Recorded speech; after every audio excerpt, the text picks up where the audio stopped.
वाले की एक बार डमरू बजाए। शिव भोले के मंदिर में बैठे डमरू कैसे बजाएंगे? डमरू वाले की जटाधारी की रंगधारी की शंकर भगवान की हरे हरे महादेव हरे हरे महादेव हरे हरे महादेव।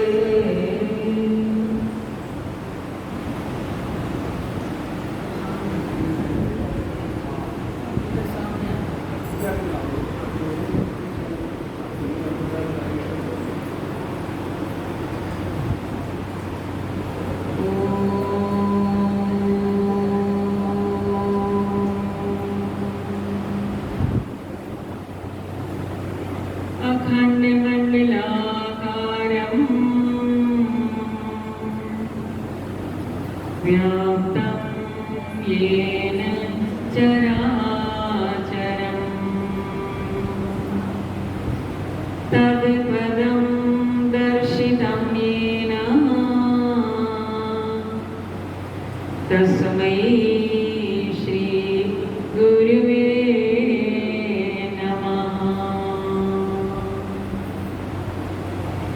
हे कृष्ण करुणा सिंधु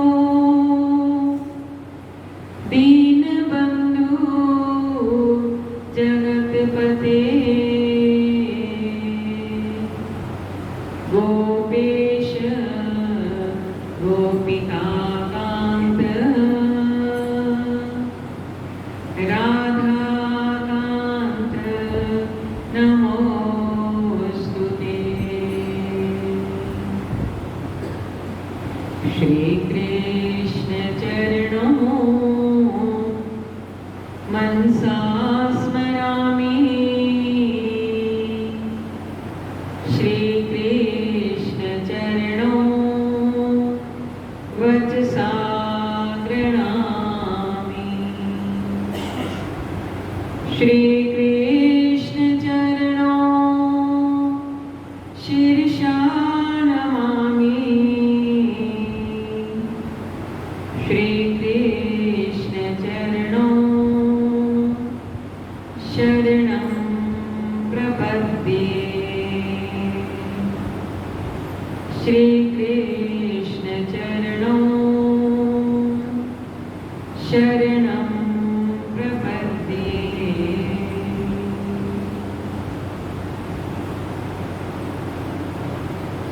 आइए सबसे पहले अपने मन को प्रभु चरणों में एकाग्र करते हुए भाव और श्रद्धा से सभी राधा रानी की जय करते हुए सभी भाव से गाएं।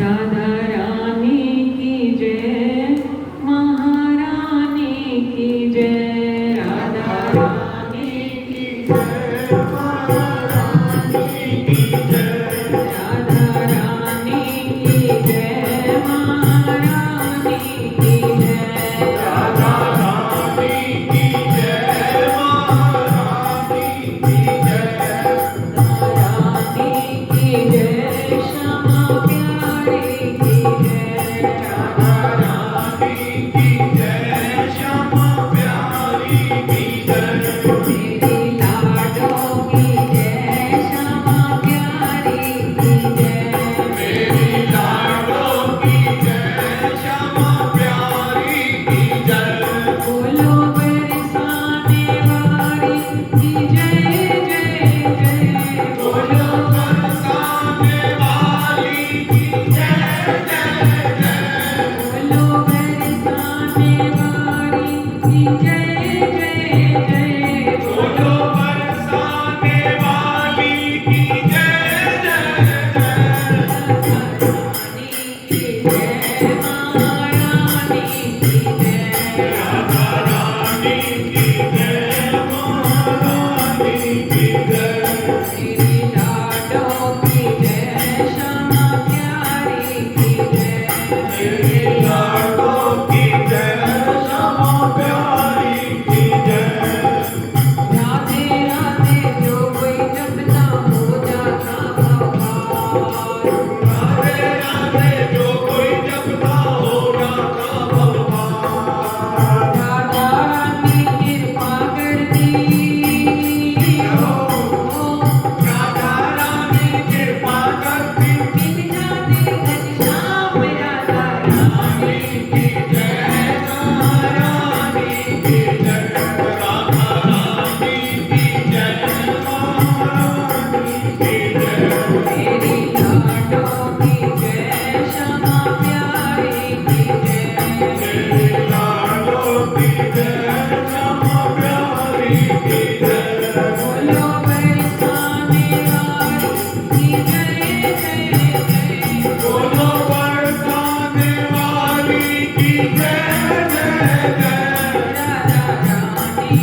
प्रातस्मरणीय परम पूजनीय भगवान गुरुदेव के चरणों में साष्टांग दंडवत प्रणाम।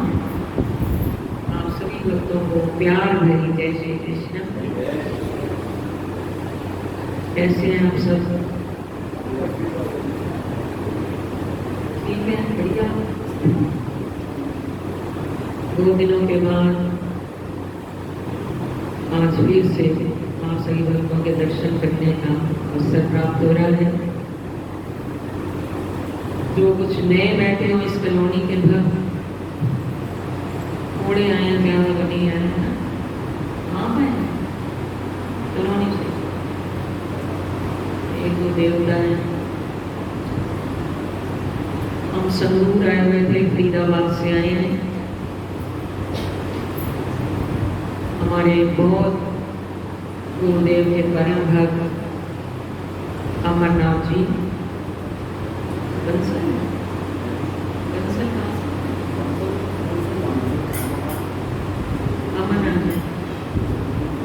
अमरनाथ जी जिनको बबला कहते थे, बहुत उन्होंने गीता प्रचार किया। गीताचार समिति के प्रधान थे।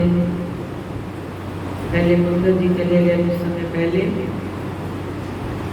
जो अचानक हम यूएसए में थे जून में, यूएसए कनाडा से होके आए। वहाँ पर हमें ये न्यूज़ मिली कि वो प्रभु को प्यारे हो गए, अचानक ही चले गए। तो सुनकर बड़ा दुख हुआ। ये 2-3 दिन का समय था हमारे पास, तो कल उनके लिए आए थे हम फरीदाबाद से यहाँ पर। तो विचार हुआ कि मलेरकोटला भी सब भक्तों के दर्शन किए थे। आज आपके दर्शन हो रहे हैं, हमारा जीवन बेदाग हो गया। हम आपके करने आए ना, आप हमारे करते तो आप आते होंगे। ये हमारी गीता प्रचार समिति मलेरकोटला की बहुत ही सुंदर, हमारे भोला जी और इनकी पूरी मंडली बड़ा सुंदर भाव से अभी पाठ किया गाकर, क्योंकि भगवान ने जब गीता सुनाई अर्जुन को तो गाकर सुनाई थी। ये गीत है भगवान का गाया हुआ गीत। गीत से इसका नाम पड़ा है गीता। यूं तो गीता अनेक है, राम गीता है, लक्ष्मण गीता है, अनु गीता है, अष्टावक्र गीता है, गर्भ गीता है, पर श्रीमद् भगवद गीता भगवान के मुखारबिंद से निकला हुआ ये अमर उपदेश अर्जुन को निमित्त बनाकर जगत के कल्याण के लिए भगवान ने गीता का ज्ञान दिया। इसमें 18 अध्याय हैं, 700 श्लोक हैं और सबसे मोस्ट इम्पोर्टेंट चैप्टर है जिसका भी आप सबने पाठ श्रवण किया, 12वां अध्याय जिसका नाम है भक्ति योग। ये भक्ति योग तो भगवान का हृदय है। गीता में हृदय पाठ, हे पाठ गीता मेरा हृदय है, और उसमें भी 12वां अध्याय तो भगवान का पाठ है। जहां गीता का पाठ होता है, जहां गीता पढ़ी जाती है या सुनी जाती है, स्वयं भगवान वेद व्यास जी ने गीता जी की महिमा में लिखा, सारे तीर्थ वहां आकर विराजमान हो जाते हैं। गृहस्थ में फंसे हुए जीव माया में लिप्त 68,000 तीर्थों का वर्णन है हमारे हिंदू शास्त्रों में, 68,000, इससे ज्यादा भी हो सकते हैं। और सारे तीर्थ भारत में। अपने आप को भाग्यशाली समझना कि हमें भगवान ने सुंदर मानव का शरीर दिया, और वो भी मानव का जन्म कहाँ मिला? भारतवर्ष। भारत हमारी माँ है। कुछ लोग पूछते हैं हमसे कनाडा गए, कनाडा कैसे लगा? तो मैं पहले बहुत बार हुआ है, 4-5 बार 6 बार हुआ है। यूएस से भी हुआ है, बाहर की कई कंट्रीज में घूमे। जब वापिस आकर लोग पूछते हैं तो हम कहते हैं go east and west, but India is the best. जो भारत का माहौल है, जो भारत में आपको फ्रीडम है, आज बच्चों को भूत सवार हो रहा है बाहर जाने का। अरे इंडिया में कोई कमी है? मेहनत करो तो कहीं भी कमी नहीं है। कर्मणे वाधिकारस्ते मां फलेषु कदाचन। वहाँ जाकर बड़ी स्ट्रगल लाइफ है, और वहाँ जाकर भी बच्चे स्ट्रगल करेंगे, मेहनत करेंगे, तो भी उनको कई साल लग जाते हैं सेट होने में। और यहाँ जो बच्चे मेहनत करते हैं, अच्छी स्टडी कर लेते हैं, अच्छा पैकेज मिलता है उनको, किसी चीज़ की कमी नहीं। वहाँ तो आपको डिपेंड होकर रहना पड़ता है, गाड़ी के बिना आप कहीं जा नहीं सकते। यहाँ तो रिक्शे वाले को आवाज़ लगाई, चलो जी घूमने चलना है, कहीं जाना है, फ्रीडम है हमें। तो ऐसे भगवान ने श्रीमद् भगवद गीता में अर्जुन को निमित्त बनाकर हम सबके कल्याण के लिए ज्ञान दिया है। कर्मणे वाधिकारस्ते मां फलेषु कदाचन। मानव का जीवन मिला है, केवल हमारा कर्म करने पर अधिकार है, फल देना तो भगवान का काम। आप सुन रहे थे 68,000 तीर्थ, हमें घर बैठे सभी तीर्थों में जाने का पुण्य कैसे प्राप्त होगा? गीताया शास्त्रम यत्र गीता पाठे च वर्तते तत्र सर्वाणि तीर्थानि प्रयागादीनि भूतले। गीताया शास्त्रम यत्र, थोड़ा आगे आ जाए,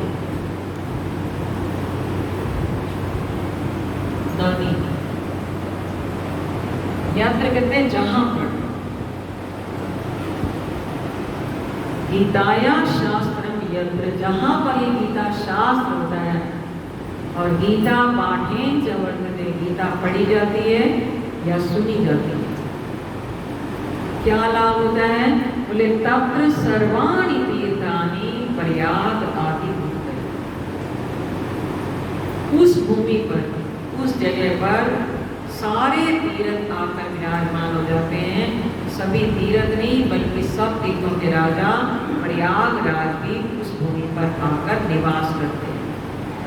अभी आपने गीता का पाठ श्रवण कर लिया और कुछ भक्तों ने जिनको आता था उन्होंने पाठ किया भी है। तो सच मानो आपको यहाँ बैठे बिठाए सभी तीर्थों में जाने का पुण्य ही बैठे बैठे प्राप्त। एक गंगा तो भगवान के चरणों से निकली है जो हरिद्वार में बह रही है। वहां रोज जा सकते हैं आप? रोज तो नहीं जा सकते। कौन सी नहीं है, साल में एक बार जाए तो जाए, वो भी कुछ लोग जाते हैं, तो नहीं जा पाते। पर एक गंगा है जो मुख बदमान विनीश्रिता, जो भगवान के मुखारबिंद से निकली, और वो गंगा है श्रीमद् भगवद गीता। ये गंगा घर घर में बह रही है। अगर चाहो तो रोज इसमें गोता लगाओ, रोज स्नान करो, जीवन का कल्याण कल्याण करो। एक बार गीता माँ की शरण में आकर तो देखो। तीनों बनाए हैं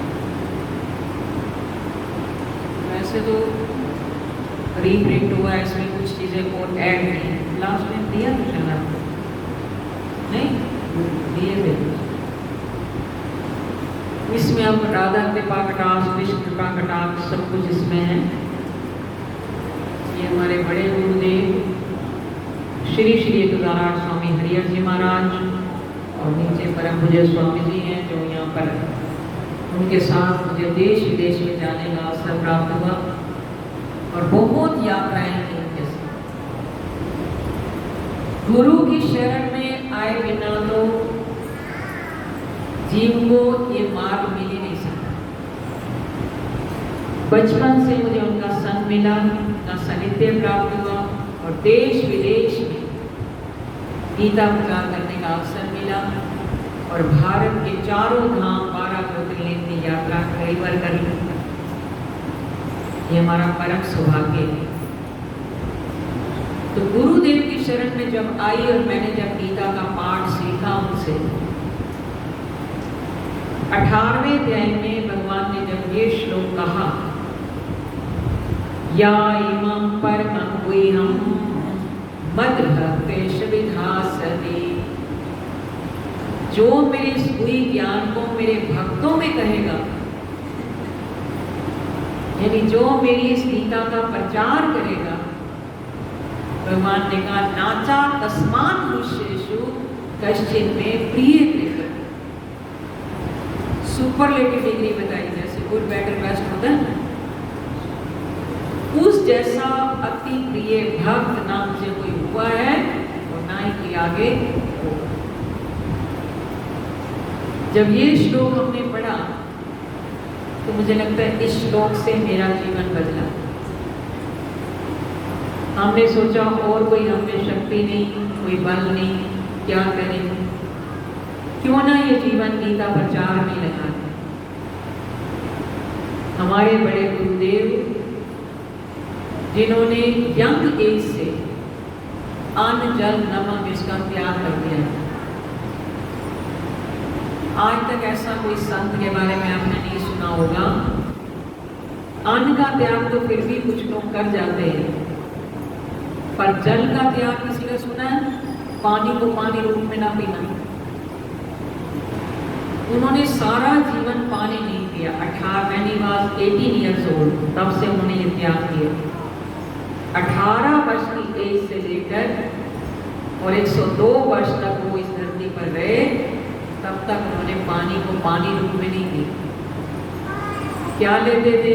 थोड़ा सा दूध ले लिया या थोड़ी सी बॉयल की हुई सब्जी ले ली, वो भी अगर 4 हाथ बैठे हैं तो 1-1 चम्मच बांट देते थे, फिर थोड़ा सा खुद खाते। तो ऐसे महान विभूति जो स्वयं भगवान के स्वरूप थे, उनकी शरण मुझे बचपन से मिली। उनके रोम रोम में गीता बसी थी और उनका एक ही आदेश था हमारे लिए, गीता का प्रचार। इसलिए परम पूज्य स्वामी जी ने गुरुदेव भगवान को फॉलो किया। जगह जगह पंजाब में जहाँ जहाँ गए वहाँ गीता प्रचार समिति बनाई और आज आप मलेरकोटला की समिति से जुड़े जो नए लोग हैं, अपने घर में इनसे गीता का पाठ करा सकते हैं, भजन संध्या करा सकते हैं, गीता पढ़ना सीख सकते हैं। 12वां अध्याय देखो कितने सुंदर रूप से इन्होंने पढ़ा। हमारे भोले जी ने तो गीता चालीसा भी लिखा है। तो आप जो नए लोग हैं इनसे जुड़े और अपने घर में भी ये करवा सकते हैं, क्योंकि गीता का पाठ करने वाला और गीता सुनने वाला, भगवान वेद व्यास जी कहते हैं वो मानव होता ही नहीं है, फिर वो क्या बन जाता है? वो देवता का स्वरूप हो जाता है। ये शृण्वन्ति पठन्ति एव गीता शास्त्रमहर्निशम् नाते वै मनुष्याः देवरूपा न संशया।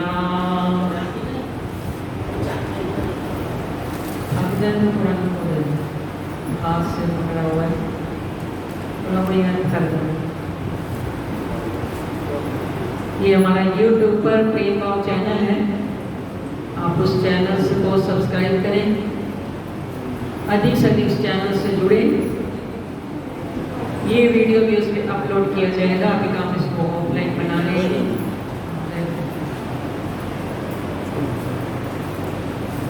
ऐसे तो स्टैंड होता है, ट्राइपॉड पे लग जाता है, अभी हम बाहर निकले हुए हैं, बोल रहे हैं।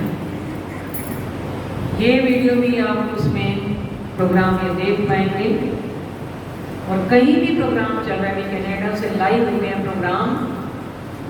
अगर आप प्रेम भाव चैनल को सब्सक्राइब करेंगे तो आपको नोटिफिकेशन आ जाएगा, कहीं भी प्रोग्राम होगा वो आप देख सकते हैं। तो गीता जो भगवान ने अर्जुन को सुनाई, कुछ लोग पूछते हैं कि हम 18 अध्यायों में से कौन सा अध्याय रोज पढ़े, और इतना पावन काल चल रहा है, श्रावण मास बिल्कुल एंड की ओर हम जा रहे हैं। पुरुषोत्तम मास बीच में आया, इस बार 2 सावन पड़ेगा। पुरुषोत्तम मास में अगर 15वें अध्याय पुरुषोत्तम, जिसका नाम ही है पुरुषोत्तम योग, अगर 15वें अध्याय का पाठ आपने किया पुरुषोत्तम योग में, बहुत बढ़िया, उसके पुण्य का बखान कोई कर ही नहीं सकता। और अब सावन मास है, हम शिव भोले के मंदिर में बैठे हैं। हमारे गुरुदेव भगवान कहा करते थे, क्योंकि Gita is the universal epic, सारे विश्व का शास्त्र है। ये मत समझना कि हम तो भगवान श्री कृष्ण के पुजारी हैं, हम शिव भोले को गीता कैसे सुनाएं,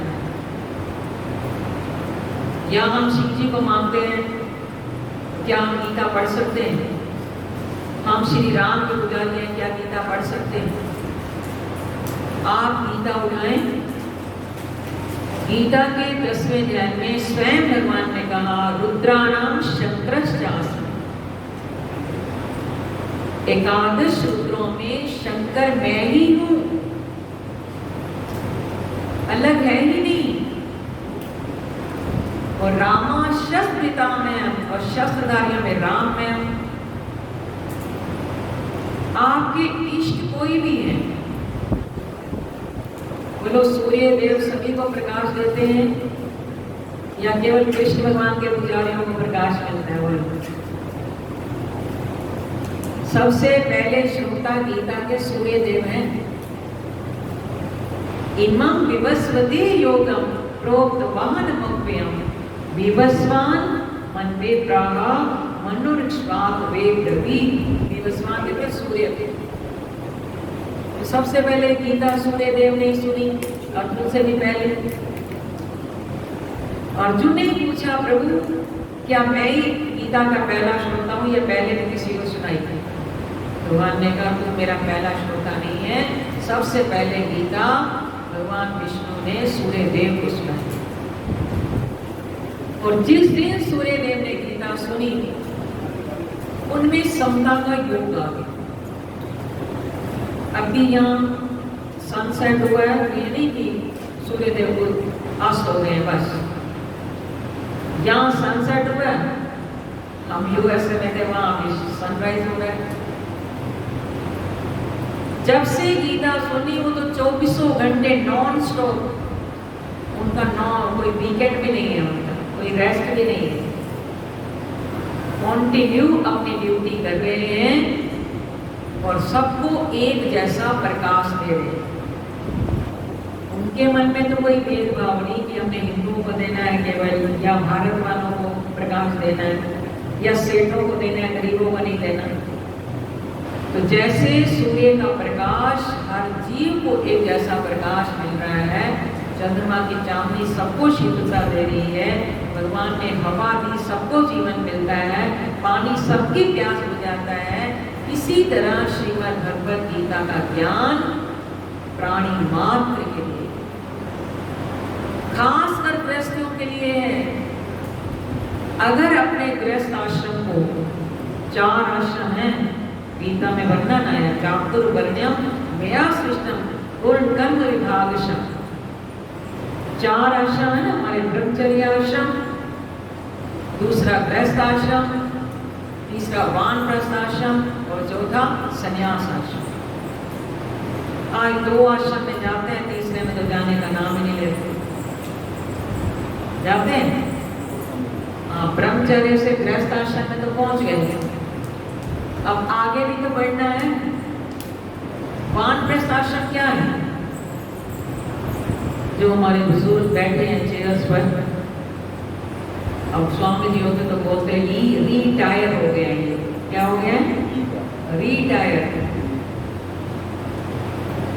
यानी रिटायर हो गए। तो अब तो वानप्रस्थी तो बने, सन्यासी नहीं। तो वानप्रस्थी के लक्षण क्या हैं? वानप्रस्थ के लक्षण ये है कि घर में रहकर भी आपको कहीं जंगल में नहीं जाना है। सन्यासी तो कोई बिरला बनेगा, मुष्यानाम सहस्रेषु। कई जन्मों के जब कर्म उदित होते हैं, संस्कार उदित होते हैं, तब जाकर जीव गृहस्थ आश्रम में जाता है। नहीं हमारे जैसे ब्रह्मचर्य से सीधा छलांग लगा सन्यास, सबके लिए सुलभ नहीं। तो वानप्रस्थ का क्या लक्षण है? घर में रहकर सब कुछ देखते हुए अपनी आंखें बंद कर लें, सब कुछ सुनते हुए कान बहरे कर लें और इस रचना पर ताला लगा दें। अगर ये 3 काम कर लें, गूंगे हो जाए, बहरे हो जाए, अंधे हो जाए, है सब कुछ, यानी इंटरफेरेंस बंद कर दें। बच्चे क्या कर रहे हैं ये उन पर छोड़ो। आपने अपने बच्चे पाल लिए, बड़े कर दिए, अपना धर्म निभा लिया। अब अगर आप बच्चों की भी चिंता करते रहेंगे, उनके साथ लगे रहेंगे, बेटे बुआ कहते हैं हमें करने दो ना, उनने बहुत कर लिया। तो घर में रहकर भी अब आपने क्या करना है? इन कानों को, इन आंखों को, इस जीवा को केवल ठाकुर के समर्पित करना है। ये गॉड मेड मशीनरी है और बड़ी वैल्यूएबल है, इम्पोर्टेंट, मोस्ट इम्पोर्टेंट है, इसका कहीं कंपैरिजन नहीं कर सकते हैं। एक अंग भी भगवान का दिया हुआ प्रभु ना करे खराब हो जाए तो वो अंग दोबारा वैसा नहीं फिट होता है, वो सारा इलेक्ट डॉक्टर कर देंगे, पर वैसा होगा। कर्मानुबंधीनि मानुष्य लोके, इस मनुष्य लोक में हर जीव अपने अपने कर्म से बंधा हुआ है।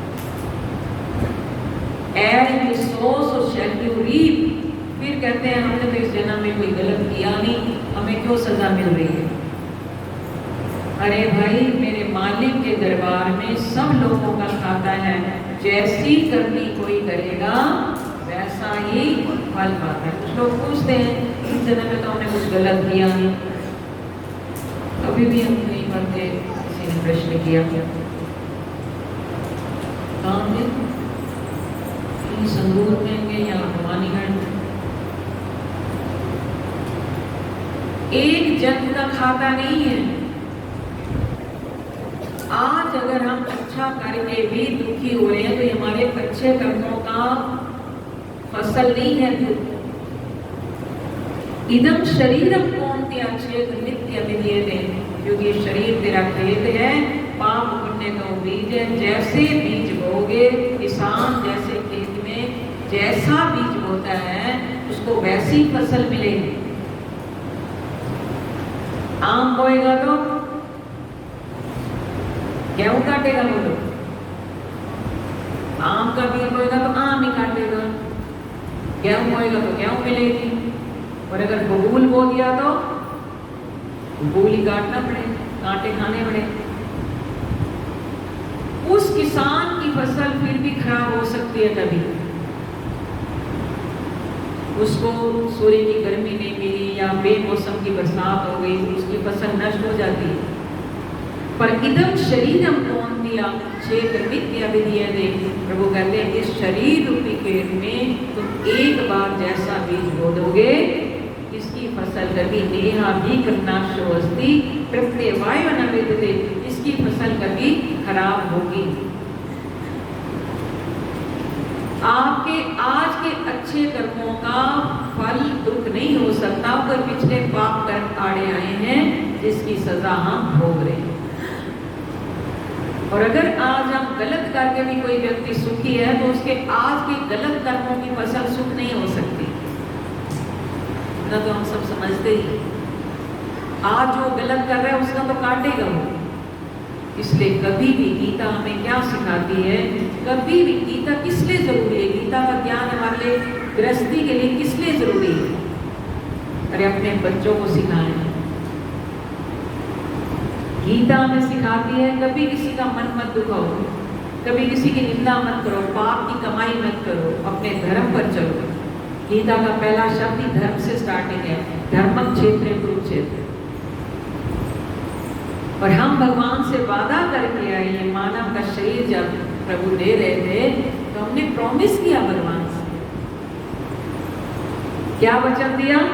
ये प्रभु बस इस बार इस बुरी बात नर्क से बाहर निकाल दो, अब तो हम आपका क्या करेंगे? निंदा चुगली करेंगे, आपका भजन हो रहा है। भजन थोड़ा बहुत करते भी हैं तो उसका बखान कर देते हैं, मैंने ये व्रत रखा, मैंने इतना दान दिया, मैंने ये किया, मैंने वो किया। वो सारी भक्ति, सारा भजन नष्ट हो जाता है। पर भगवान की नौकरी जिसको मिल गई, कहते हैं ना मेरे मालिक की नौकरी सबसे बढ़िया है, सबसे खरी। अगर इस ठाकुर की सेवा किसी को मिली है किसी भी तरह की, चाहे वो नाम प्रचार में, चाहे वो संकीर्तन में, चाहे वो ज्ञान बांटने में, चाहे दान पुण्य करने में, चाहे किसी दीन दुखी की सेवा करते हैं, किसी तरह की, चाहे मंदिर में आकर आपको सेवा करते हैं, किसी तरह की अगर आपको सेवा मिली है तो अपने आप को धन्य समझें।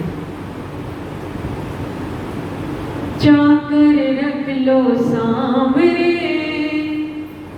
मुझको भी एक बार, चाकर रख लो सांवरे मुझको भी एक बार, चाकर रख लो सांवरे मुझको भी एक बार, चाकर रख लो सांवरे हमको भी एक बार, चाकर रख लो सांवरे हमको भी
करेगा संसार, जाकर रख लो सांवरे हमको भी भगवान, जाकर रख लो सांवरे हमको भी भगवान।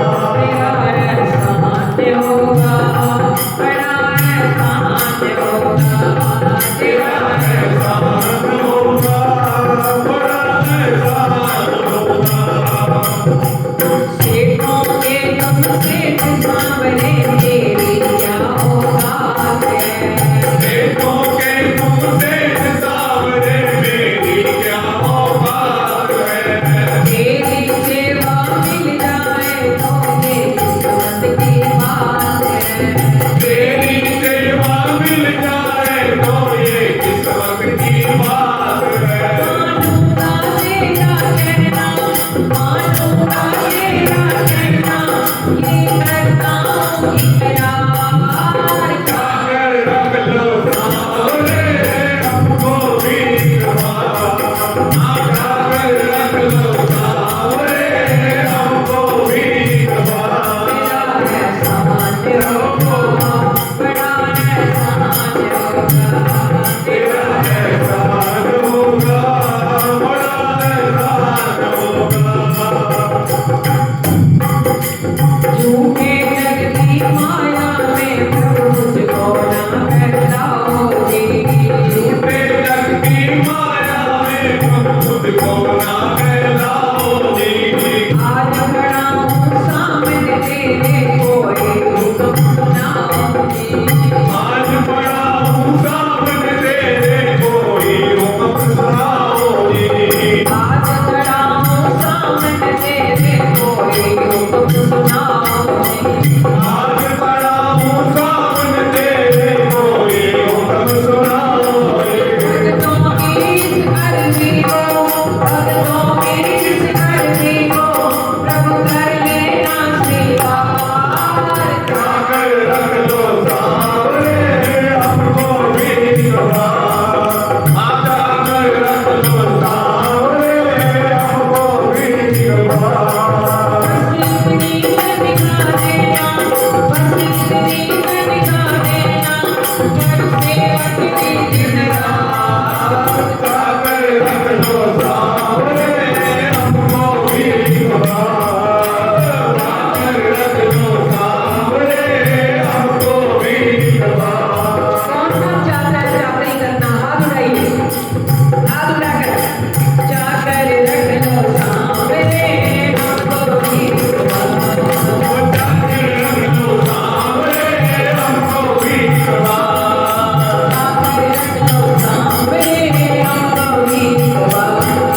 जाकर रख लो सांवरे हमको भी भगवान। एहसान होगा, बड़ा एहसान होगा, तेरा एहसान होगा, बड़ा एहसान होगा। तेरा एहसान होगा, बड़ा एहसान होगा, तेरा एहसान होगा, बड़ा एहसान होगा। बड़ा एहसान होगा, बड़ा एहसान होगा, बड़ा एहसान होगा। बड़ा एहसान होगा।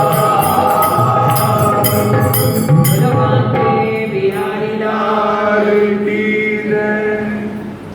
जितना हो सके कलयुग का घोर पैरा है, पता नहीं आगे समय और कैसा आएगा। चाहते हैं अपने घर को पावन बनाना, मंगलमय बनाना, बच्चों का फ्यूचर बनाना, अभी से लग जाए बस। कलयुग केवल नाम अधारा और सुमिर सुमिर नर उतरी। तो स्वामी तुलसीदास जी ने रामचरितमानस में गिरी।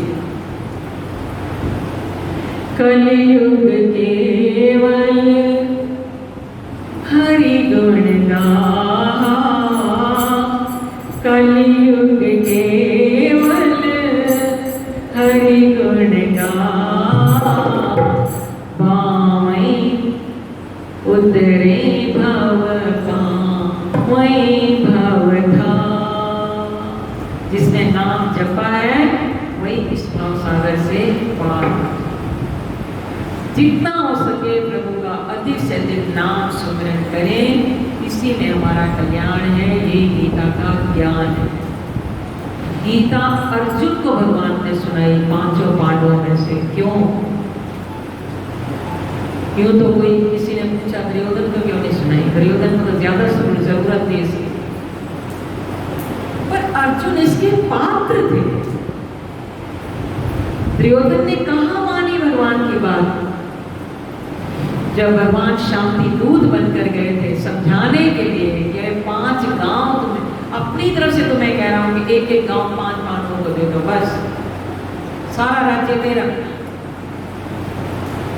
तो उस दुष्ट बुद्धि दुर्योधन ने कहा मैं एक सुई की नोक जैसे भूमि भी देने के लिए तैयार। जब शांति दूत बनकर गए थे और दुर्योधन को समझाने की कोशिश की भगवान ने, वो भी तो गीता ही नहीं समझो। भगवान के मुख से जो निकल गए वो तो गीता के शब्द ही तो थे। तो जब वो पात्र ही नहीं था, उसने भगवान की बात ही नहीं मानी, गीता जैसा दिव्य ज्ञान उसको कैसे वो बचा पाता, कैसे डाइजेस्ट करता? अर्जुन तो इसके पात्र थे। विहार शय्यासन भोजनेषु, एकादश अध्याय में जब अर्जुन ने स्तुति की तो अर्जुन ने कहा भगवान से कि उठने बैठने खाने पीने सोने जागने में, क्योंकि वो तो मित्र की भांति रहते थे। कभी भगवान कृष्ण के चरण अर्जुन की छाती पर होते थे तो कभी अर्जुन के चरण भगवान की छाती पर होते थे, एक मित्र की भांति। तो अर्जुन ने कहा ऐसे सोने उठने बैठने जागने में मुझसे तो अपराध हो गया प्रभु, तो हे कृष्ण, हे यादव, हे सकेती, मेरे उस अपराध को आप क्षमा कर। अर्जुन के तो निद्रा अवस्था में भी रोम रोम से भगवान का नाम निकलता था। तस्मात् सर्वेषु कालेषु मामनो स्मर्युते जा। और स्वयं भगवान की द्वारका में सत्संग होता था। सत्संग के बिना तो कोई ज्ञान मिलने वाला है ही नहीं। श्री राम ने शबरी को नवदा भक्ति का उपदेश दिया तो पहली भक्ति ये बताई, प्रथम भक्ति संतन कर संगा, दूसरी मंगरती कथा प्रसंगा। मेरी कथा में जो रस आना है, प्रेम होना है, वो दूसरी, पहली भक्ति सत्संग। अगर संतों का संग नहीं मिला, सत्संग नहीं मिला तो जीवन में क्या लिया है, क्या कमाया?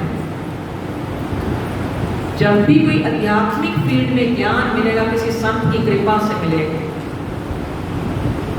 सत्संग से मिलेगा। इसलिए सत्संग को सबसे ऊंचा माना है। सत्संग में आने से यज्ञ दान तप सब हो जाते हैं, कुछ करना बाकी रहता है। एक बार कमर सीधी करें, सभी बोले हे नाथ। अरे ये भगवान की जो स्तुति है, पूज्य स्वामी राम सुदार के ये वचन है, और रात को सोते समय ये बोल ले 3-4 वाक्य हैं और जागते समय बोल। तो बोलते बोलते बोलते बोलते हमारा मन शुद्ध होगा, तभी तो हम भगवान के हो जाएंगे। वो तो हमारे हैं, बस हमारी कमी है, कमी तो हमारे में। बोलो हे नाथ, मैं आपका हूँ और आप मेरे हैं। हे नाथ, मैं आपको कभी भी भूलूं नहीं। हे नाथ, मैं आपकी शरण। उनकी अम्मा यही कहती थी, मैं आपकी शरण हूं, मैं आपकी शरण हूं। हसनापुर में बैठे बैठे ऐसे तो बहुत कथाएं हैं, अभी इतना समय भी नहीं बच गया। अभी तो है। हसनापुर में बैठे बैठे कुंती अम्बा द्वारकाधीश के चरणों में पुष्प अर्पित करती थी और यही कहती थी, मैं और मेरे बेटे आपकी शरण में है, बस हमारी हमेशा रक्षा करना। बोले भगवान ने उनकी रक्षा की कि नहीं की? पग पग पर रक्षा की है, पग पग पर।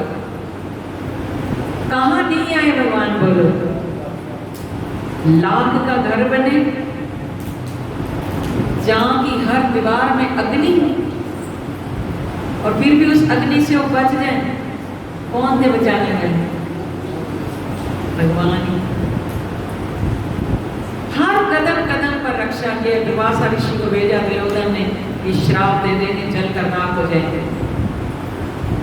द्रौपदी की करुण पुकार को सुनकर, लंबी लंबी कथाएं इन्हें घंटा लगता सुनाने में, तो द्रौपदी की करुण पुकार को सुनकर भगवान नंगे पांव दौड़े आ गए अपने भोजन की थाली छोड़कर। क्या नहीं करते प्रभु हमारे लिए, वो तो तैयार खड़े हैं, बैठे भी नहीं है। देखो खड़े हैं कि बैठे हैं? राधा कृष्ण को देखो खड़े हो गए। क्यों खड़े रहते हैं? किसी ने पूछा भगवान से, आप बैठते क्यों नहीं? बोले जब कोई भक्त मुझे अपने द्वार पर लाता है तो मैं उसका मालिक बनकर नहीं आता, मैं तो उसका नौकर बनकर आता हूँ, उसका द्वारपाल बनकर आता हूँ। इसलिए खड़ा रहता हूँ कि कल को मेरे भक्त पर कोई संकट ना आ जाए, और अगर कोई संकट आ जाए तो मुझे उठने में भी देरी न लगे, झट से जाऊं और अपने भक्त को संकट से उबारूं। इसलिए वो तो खड़े रहते हैं। भगवान तो तैयार खड़े हैं, हमारी पुकार में जोर होना चाहिए, बस हमारी पुकार में दम होना चाहिए। कभी ये मत सोचना कि भगवान सुनते नहीं हैं, भगवान सुनते हैं। अनेक बाहु सर्वत्र नेत्रम, उसके तो अनेक नेत्र हैं, हम देखते हैं, अनेक नेत्रों से देखते हैं, अनेक कानों से सुनते हैं। कान कोटनी में भी अगर पुकार करेंगे तो वहां भी भगवान दौड़े चले आएंगे पुकार को सुनने के लिए। कुंती अम्मा हस्तिनापुर में बैठकर कमल का फूल चढ़ाती थी भगवान के चरणों में, सिर्फ इतना कहती थी, हे नाथ मैं आपकी शरण में, हे गोविंद मैं आपकी शरण में। और सच मानो वो पुष्प भगवान की द्वारकापुरी में बैठे हुए द्वारकाधीश के चरणों में समर्पित हो जाता। कैसे? भाव का भूखा हूं मैं, भाव से मुझे प्यार है, भाव से भजन करो तो भाव से बेड़ा। ये यथा मां प्रपद्यन्ते, क्योंकि भगवान भाव देखते हैं, वो हमसे कुछ नहीं चाहते, केवल श्रद्धा। कृष्ण है श्रद्धा, कृष्ण है भक्ति, कृष्ण है विश्वास। वो भाव देखते हैं हम सबका, जिस भाव से हम पुकारते हैं ठाकुर जी एक क्षण की भी देरी नहीं करते, हमारे साथ खड़े हैं। पर कोई हमारे कर्म आज अगले पिछले कोई ऐसे आ गए तो उन कर्मों से बचने के लिए तो ये भजन है। जितना हम अधिक भजन करेंगे हमारे पाप कर्म उससे कटते हैं। अभी ये थोड़ा सा समय और है सावन महीने का, वैसे चातुर्मास तो लंबा चलेगा कार्तिक मास तक, ये 31 तक है। कुछ लोगों को कंफ्यूजन है, वो भी हम वीडियो बनाएंगे। रक्षाबंधन कब बनाएंगे? 30 को बनाएंगे, 31 को बनाएंगे। अभी कल परसों उसमें वीडियो डल जाएगा, वो भी आप देख लेना, यूट्यूब प्रेम भाव चैनल। तो भगवान ने तो हमें इतना सुंदर ज्ञान दिया, 4-5 दिन 31 तक जो है पूर्णिमा तक, कि कुछ दिन इसमें अधिक भजन करें। शिव भोले भंडारी पर एक लोटा जल चढ़ा के प्रसन्न हो जाते हैं, जो मांगो वही भरते रहते हैं। किस चीज की कमी है? बच्चों को सिखाएं, अपने बच्चों में संस्कार डालें। अरे उनको जोत बना के दें, जोत बत्ती करें, सूर्य देव को जल चढ़ाएं, तुलसी मैया पे जल दें। पर अगर आप खुद नहीं करेंगे तो बच्चे कहाँ से सीखें? संस्कार आपने देने हैं। अभी बचपना है तो कच्ची मिट्टी की तरह जैसी मोड़ दोगे वो मुड़ जाएगा। बाद में कहते हैं बच्चे हमारा कहना नहीं मानते, ऐसा तो होता नहीं। तो कुंती अम्मा ने जब पुष्प चढ़ाया, भगवान द्वारकाधीश के चरणों में पहुंच गया। साथ में रुक्मिणी जी बैठ गई। छोटी सी बात सुना रहे हैं आपको, क्योंकि हमारे ढोलक 5 मिनट जाना, बस 5 मिनट की बात। तो रुक्मिणी जी देख कर हैरान होगी कि ये पुष्प आया कहाँ से, मैंने तो चढ़ाया नहीं। तो भगवान से पूछा, है नाथ ये पुष्प आपके चरणों में कैसे समर्पित हुआ? तो भगवान ने कहा, अपनी दिव्य दृष्टि से देखो। कुंती मैया जो हमारी बुआ है, उससे पहले मेरी परम भक्त है। आज वो नेत्रों से अश्रु बहाते हुए सच्चे मन से उस उसने मेरे चरणों में हस्तिनापुर में बैठकर ये पुष्प अर्पित किया और उसकी श्रद्धा और भक्ति के कारण उसका समर्पित पुष्प यहाँ मेरे चरणों में पहुंच गया। आपको खुशी नहीं हुई? यहाँ नहीं बैठे, अरे भगवान की देखो कितनी बड़ी भाव से जो पूजा करते हैं, क्या नहीं भगवान स्वीकार करते। हाथ उठाकर ताली बजानी आती। तो अगर उनका पुष्प पहुंच सकता है भगवान के चरणों में, हमारा नहीं पहुंचेगा? अगर हम भी भाव से भगवान को बुलाएंगे तो सच मानो ठाकुर जी सबकी सुनते हैं, सबकी सुनने वाले हैं और हमारे भी मन के भाव को निश्चित ही पूर्ण कर देंगे। वही एक बार भाव से छोटा सा भजन गाते हैं, फिर हमें जाना है और सही भाव से है। श्याम मेरा मैं शाम की होई रे, श्याम मेरा मैं शाम की होई रे, अब क्या करेगा कोई रे, अब क्या करेगा कोई रे, श्याम मेरा मैं शाम की होई रे, श्याम मेरा मैं शाम की होई रे, अब क्या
गुरुदेव जय जय श्री राधे कृष्ण। इन शब्दों के साथ वाणी को विराम। आप सभी नित्य भक्ति गीता के द्वादश अध्याय 12वें का पाठ किया करें और YouTube प्रेम भाव चैनल को याद रखें, इसको सब्सक्राइब करें। इस पर आपको हनुमान चालीसा के संपूर्ण बलि पाठ करने का तरीका भी मिलेगा। सुंदरकांड का पाठ भी, उसकी क्या महिमा है, गीता का पाठ कैसे करना चाहिए, वो सब आप इसमें सीख सकते हैं। एक इसमें हमने अपलोड किया जो गीता जी का पाठ है, रामबाण पाठ है, किसी भी बीमारी की दवा है वो भी आप इसमें देख सकते हैं।